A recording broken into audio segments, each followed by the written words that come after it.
귀한 찬양 감사합니다. 어제도 늦게까지 연습을 하시고 그러셨는데 귀한 마음을 가지고 정성스럽게 준비하신 우리 앙상블에게 감사의 말씀을 드립니다. 에베소 2장 10절에 보면 우리는 하나님의 작품이다. 우리는 하나님의 작품입니다. 그랬는데 하나님의 작품인 한 사람들이 한 사람이 아니라 여러 명, 6명이, 7명이 한 작품이 되어지고 하나님을 찬양하는 이 작품을 또 하나님께 드려져서 얼마나 하나님께 영광이 되어질 것인가, 우리에게 은혜가 되어질 것인가, 너무 감사합니다. 박수 한번 다시 한번 드리도록 하겠습니다. 오늘은 대림절 첫째 주일입니다. 대림절은 이미 오신 예수님을 기념하고 또 우리에게 다시 오실 예수님을 기다리는 이 절기입니다. 이 대림절 기간은 성탄을 준비하는 기간이죠. 그래서 이 앞에 있는 대로 폰세치아 꽃도 있고 또 보라색으로 이렇게 색깔의 교회 색이 바뀌어지고 또 촛불도 이렇게 오늘 첫 번째 촛불 켜서 매주 하나씩 켜 나가고 성탄절날 마지막 5번째 촛불을 켜는 것으로 이 대림절기가 끝나고 성탄절이 되어지는 겁니다.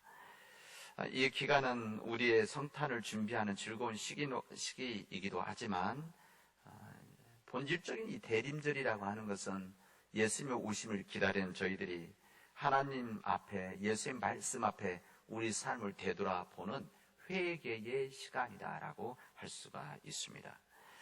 우리 교회로서는 대림절 첫 주일이 우리 교회 첫 주일이라 할 수 있습니다. 왜냐하면 우리 세상적인 이 달력이라고 하는 것은 1월 2일부터 시작하지만 우리 교회는 대림절 첫 주일부터 이 한 해가 시작이 되어집니다. 그래서 오늘 우리 교회력에, 우리 교회 전체적인 삶에, 그래서 우리 교회 예산도 우리 12월 첫째 주일부터 예산이 시작되어집니다. 오늘 우리 교회의 첫 주일을 시작하는 우리 모든 사랑하는 믿음의 가족들에게 복된 은혜가 넘치기를 바랍니다. 이번 올해 펼쳐질 하나님의 역사, 이번 오랫동안 펼쳐질 하나님의 은혜, 또 이번 한 해 동안 펼쳐질 우리 가정에서의 이 놀라운 은혜의 소식들이 우리 모든 가족들에게 임하고 우리 교회에게 임해서 이번 한 해 동안 주님의 몸된 교회가 주님 안에서 빛된 교회로 변화되어지를 주님의 이름으로 축원하겠습니다. 이 대림절 글자 그대로 기다림의 시간입니다. 기다림의 시간이죠.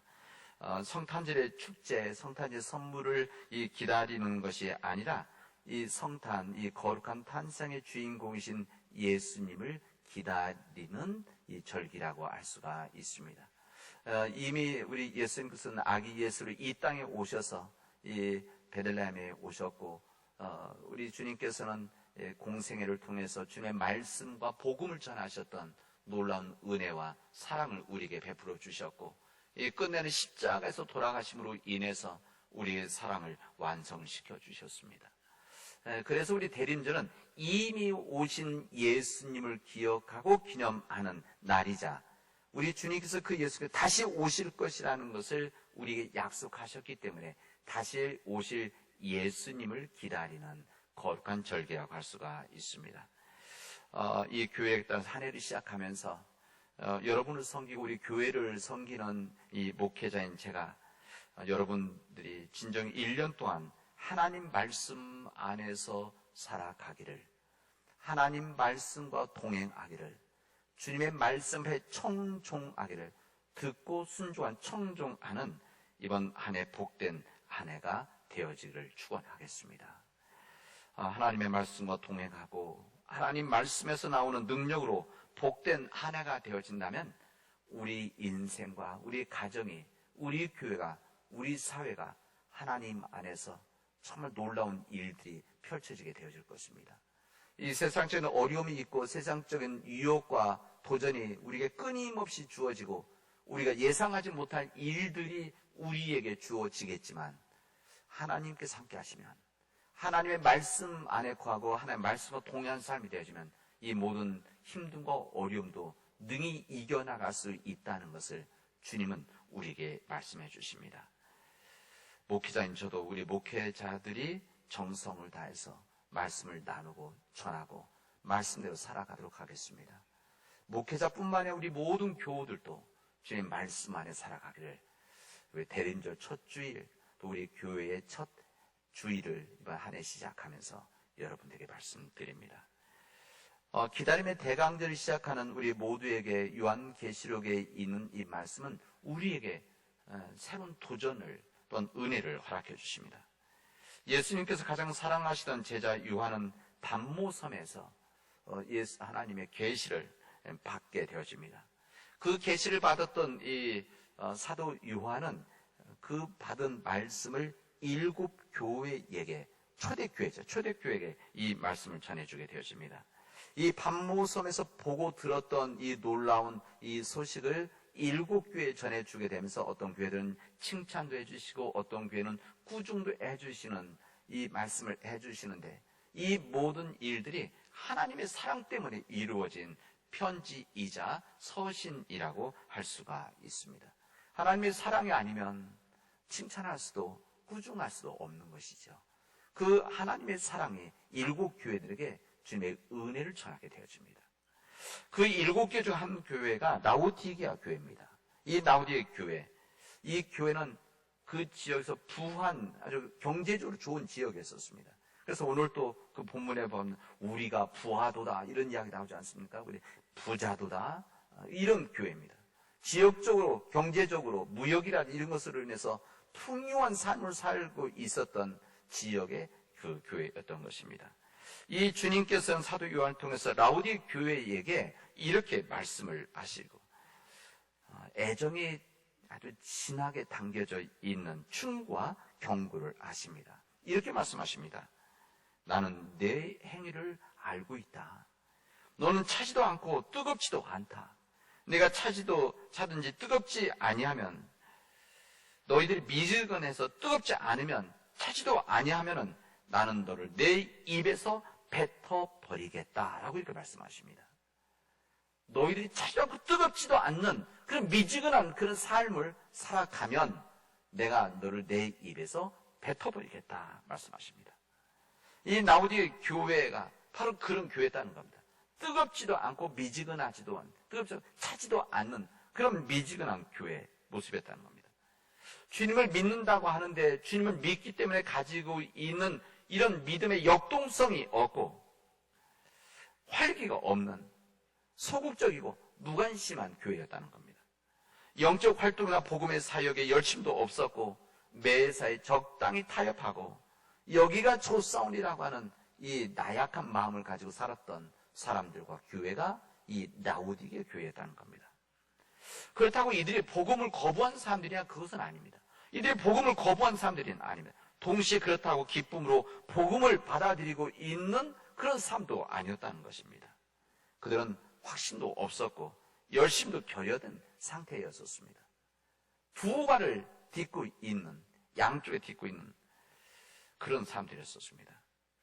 이 나약한 신앙생활을 하고 있는, 무기력한 삶을 살아가고 있는 라오디게아 교인들을 오늘 복음, 이 요한계시록에서는 그들을 사도 요한을 통해서 그들을 질책하십니다. 무슨 질책이요? 너희들이 차지도 않고 뜨겁지도 않으면 내 입에서 이 라오디게아 교회 교인들을 내버리겠다. 준엄한 말씀, 심판하십니다. 여러분, 이 준엄한 말씀, 너희들이 뜨겁지도 않고 차지도 않으면 뱉어 버리겠다라고 하는 이 준엄한 말씀은 그 시대 라오디게아 교회뿐만이 아니라 지난 2000년 동안에 이런 교회들에게, 그리고 이 시대, 우리가 살고 있는 이 시대에 있는 교회들에게 주시는 주님의 준엄한 말씀입니다. 여러분, 우리는 하나님을 믿고 예수님을 우리 그리스도 믿고 섬기고 따르는 하나님의 사람들입니다. 우리들은 그러하기 때문에 세상의 방식대로 살아가는 사람들이 아니라 하나님의 방식대로 살아가는 사람들입니다. 인간의 눈으로 보기에는 좋고 편하고 화려하고 그럴 수 있지만 그런 세상의 방식이 아니라 하나님의 방식이 옳기 때문에, 진리가 옳기 때문에, 그래야만 복된 삶이 되어지기 때문에 우리 그 믿음의 길을 걸어가는 사람들입니다. 세상의 질서, 원칙이 있지만 세상 사람들이 추구하는 원칙과 삶의 방식이 아니라 예수 그리스도의 복음의 방식으로 살아가는 사람들이, 이것을 지난 2000년 동안 지켜왔던 사람들이 바로 우리 믿음의 백성들입니다. 이스라엘의 바알신을 섬겼던 사람들과 같이 이 세상에서 물질적인 풍요, 물질적인 쾌락을 추구하는 그런 사람들이 아닙니다. 이 물질적인 풍요와 이 쾌락을 추구하는 사람들이 아니라 이 세상에서 하나님의 뜻대로 살아가기 때문에, 하나님의 뜻대로 맑은 삶을 살아가려고 하기 때문에 오히려 기쁜 삶을 살아가는, 세상이 줄 수 없는 이 쾌락과 풍요가 아닌 하나님의 주시는 기쁨으로 살아가는, 세상의 즐거움이 아니라 하나님의 기쁨으로 살아가려고 하는, 이것 때문에 하루하루 사람들이 의미 있는 삶을 만들어 나가고, 나만을 위한 삶이 아니라 세상의 나눔을 위한 그런 존귀한 삶을 살아가는 사람들이 바로 우리 믿는 자들입니다. 끝내 그런 삶이 우리에게 복된 삶을 주고, 우리 인생에서 승리한 삶을 우리에게 줄 것이고, 영원한 삶을 우리가 얻게 되어줄 것이며, 구원받은 자의 삶을 살게 될 것이라고 하는 것이 바로 우리 믿는 자들의 삶이라고 할 수가 있습니다. 여러분, 그런 삶을 살아가야 되는 우리들이지만, 우리들이 우리 세상 속에서 믿음이 약해지면 끊임없이 우리는 유혹을 받게 되어집니다. 이 바알신과 같은 세상의 유혹 속에서 우리 지금도 살아가고 있다, 그런 이야기입니다. 믿음이 강하다고 한 번 강한 것이 평생 가고 죽을 때까지 가냐? 절대 아닙니다. 믿음의 가정에서 태어났다고 해서, 교회 생활을 했다고 해서, 직분을 가지고 있다고 해서, 세례를 받았다고 해서 이 믿음의 강한 삶을 살아갈 수 있느냐? 세상에 흔들어놓는 우리 유혹 앞에 흔들리지 않고 살아갈 수 있느냐? 절대 그렇지 않습니다. 우리는 끊임없이 세상의 유혹과 도전을 받고 있습니다. 이 세상의 유혹이라고 하는 것은 바로 물질 중심의 세상입니다. 이기주의적인 그런 세상입니다. 쾌락 중심의 세상입니다. 과정보다도 결과를 중요시하는 이런 세상, 이런 세상을 살아가는 우리들이기 때문에 우리는 끊임없이 믿음 안에서 영적 싸움을 그치지 않고 있습니다. 우리는 순간순간 하나님의 편에 설 것인가, 아니면 바알신의 편에 설 것인가, 하나님의 편에 설 것인가, 세상의 방식에, 세상 물질, 이기주의, 배금주의 신에 우리는 살아갈 것인가, 우리는 고민하고 있습니다. 믿음의 양심을 가지고 이것을 지켜나갈 것인가, 아니면 세상의 방식, 다시 말하면 하나님의 눈을 가리고 세상의 방식을 살아갈 것인가 고민하는 우리들입니다. 여러분만 그래, 저도 마찬가지입니다. 우리 시대만 그러냐? 우리의 믿음의 선배들도 이런 믿음의 고민들을 하면서 살아왔습니다.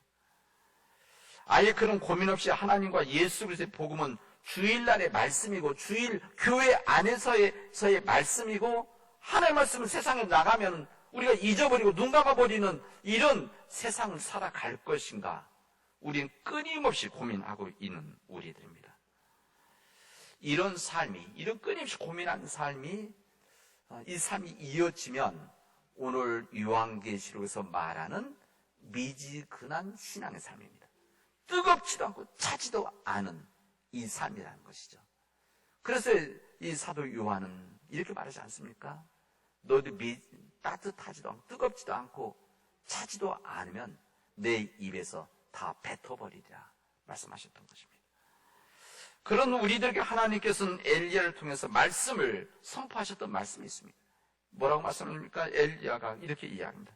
바알신을 섬기고 있었던, 다시 말하면 세상의 방식대로 살아가고 있었던 이스라엘 민족들에게 너희가 어느 때까지 두 사이에서 머뭇거리고 있느냐, 이 질문을 우리들에게도 하시고 있습니다. 만약 여호와 하나님이 만약 하나님을 믿는다면 하나님을 따르고 그 하나님 말씀대로 살아나가라, 하나님 방식대로 살아나가라고 하는 주님의 말씀을 엘리야를 통해서 우리에게 또한 말씀해 주십니다. 하나님을 만유리 여기지 말아라. 무슨 말입니까? 하나님을 우습게 여기지 말아라 말씀하셨던 겁니다. 여러분, 우리가 주님을 진심으로 주님을 우리 주인으로 삼고 있습니까? 우리 여호와 하나님을 우리 주인으로 섬기고 있습니까? 이것은 중요합니다. 내 삶의 주인이 누구냐?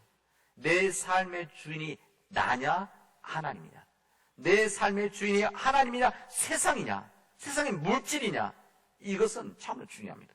우리가 하나님의 뜻이 아니라 죄의 종이 되어지면 우리는 불의의 도구로 병기로 쓰임을 받는다, 사도 바울은 이야기합니다. 그러나 우리가 하나님의 뜻에 쓰임을 받게 되면 우리는 의의 도구가 되어지고 하나님의 도구가 되어지고 세상을 구원하는 하나님의 거룩한 병기들이 되어진다는 것을 우리에게 말씀해 주십니다.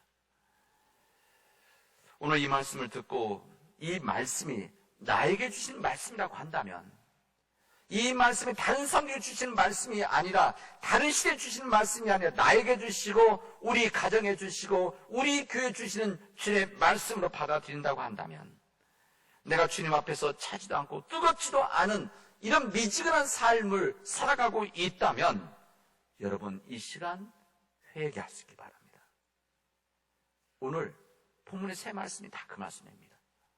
우리가 믿음 안에 있다면, 하나님 안에 있다면 주님께 돌아오라. 그리고 회개해라.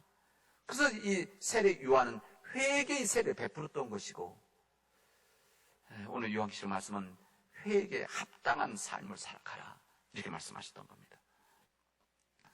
만약 우리 가정이 그런 미지근한 믿음의 가정이었다고 한다면 회개할 수 있길 바랍니다.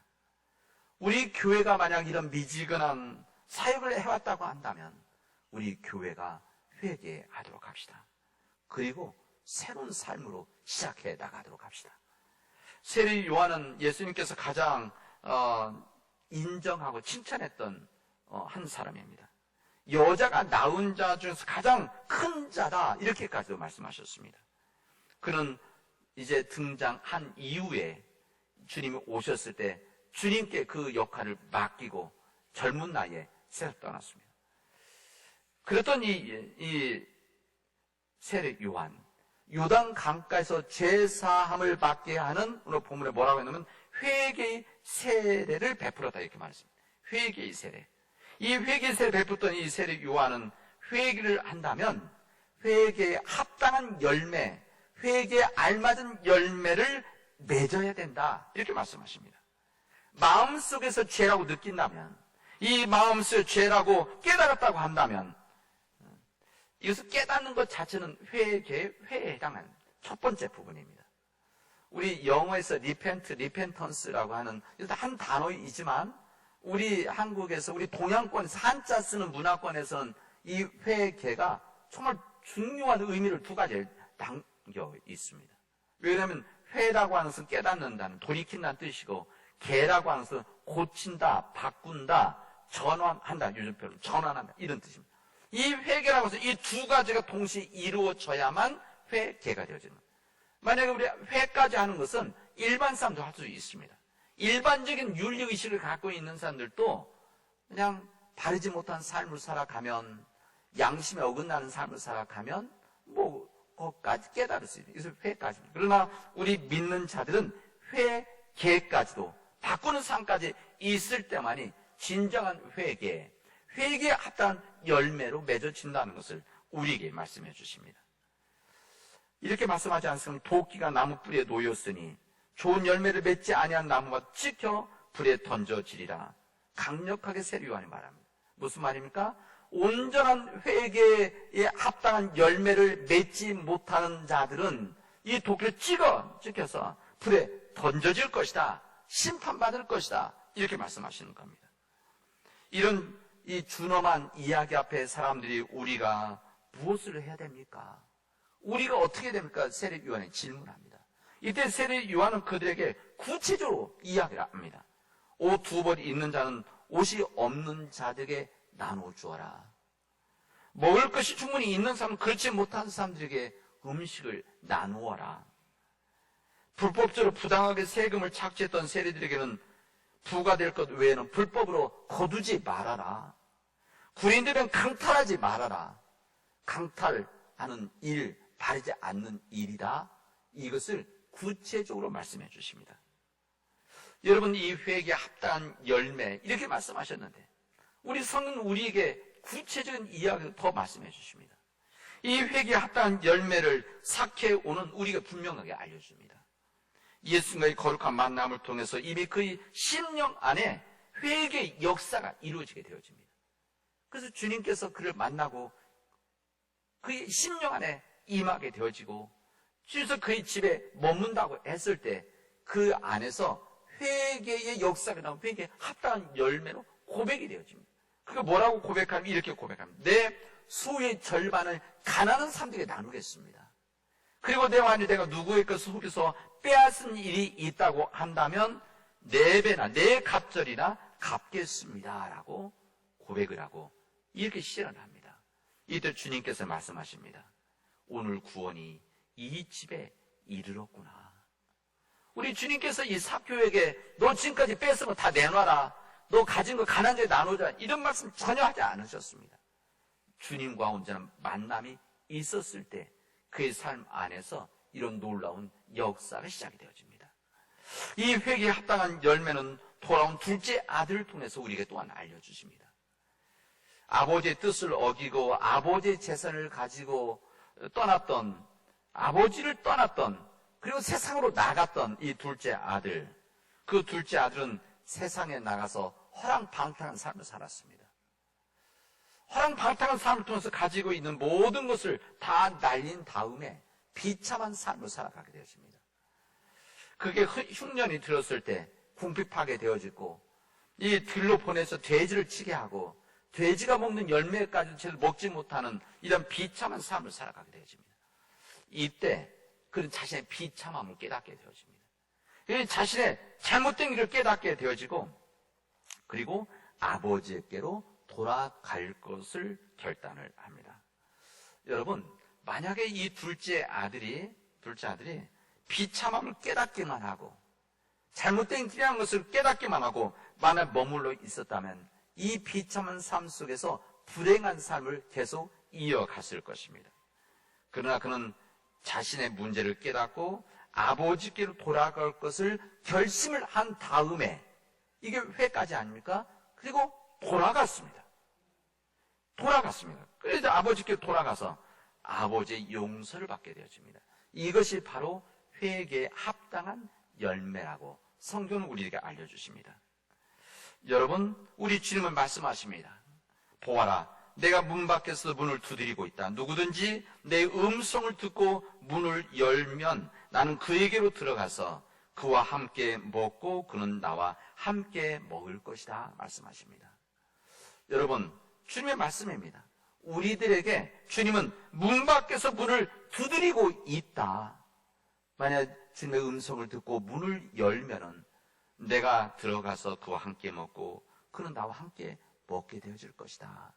약속과 축복을 해 주십니다.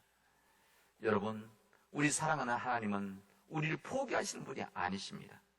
우리 온전한 삶을 살아갔다고 할지라도 주님은 우리를 포기하시고 외면하시는 분이 아니시라, 우리가 주님께서 지금도 여전히 우리에게 문을 두드리고 계시다. 우리가 문을 열기만 하면 주님께서는 우리 안에 들어와서, 내 안에 들어와서, 우리 가정 안에 들어와서, 우리 교회 안에 들어와서 함께 먹고 함께 먹을 것을 나눌 것이라고 하는 약속과 축복을 해 주시고 있습니다.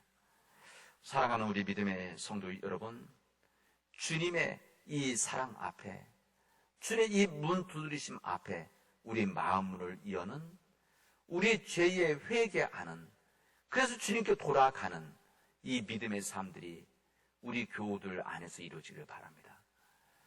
이 주님의 은혜가 이 대림 첫 주를 맞이하는 우리에게 임해서 우리 가정이 주님 말씀 안에 거하는 삶, 주님 말씀에 거하기 때문에 회개에 합당한 열매를 한 번 끝나는 것이 아니라 끊임없이 이 열매를 맺어나가는 이 삶을 통해서 하나님의 은혜 가운데 복된 삶을 살아나가는, 이번 한 해 동안 주님의 말씀과 더불어 주님의 은총 안에 살아가는 우리 사랑하는 교우들, 또한 우리 각 가정들, 우리 교회가 되어지기를 주님의 이름으로 축원하겠습니다. 기도합시다. 은혜가 풍성하신 하나님 감사합니다. 우리에게 자비와 긍휼을 허락하여 주셔서 절대 포기하지 않으시는 주님의 은총이 우리에게 임하게 하여 주시옵소서. 하나님 주님께서 우리 마음문을 열 때 그 음성을 듣고 우리가 문을 열게 하시고 우리의 마음문을 열어서 주님과 하나가 되어지고 주님과 동행하는 믿음의 복된 사람들이 되어지도록 인도하여 주시옵소서. 하나님께서 주신 그 은혜와 능력을 가지고 이 세상에 담대히 나가 승리할 수 있도록 도와주시옵소서. 예수님의 이름으로 기도합니다. 아멘.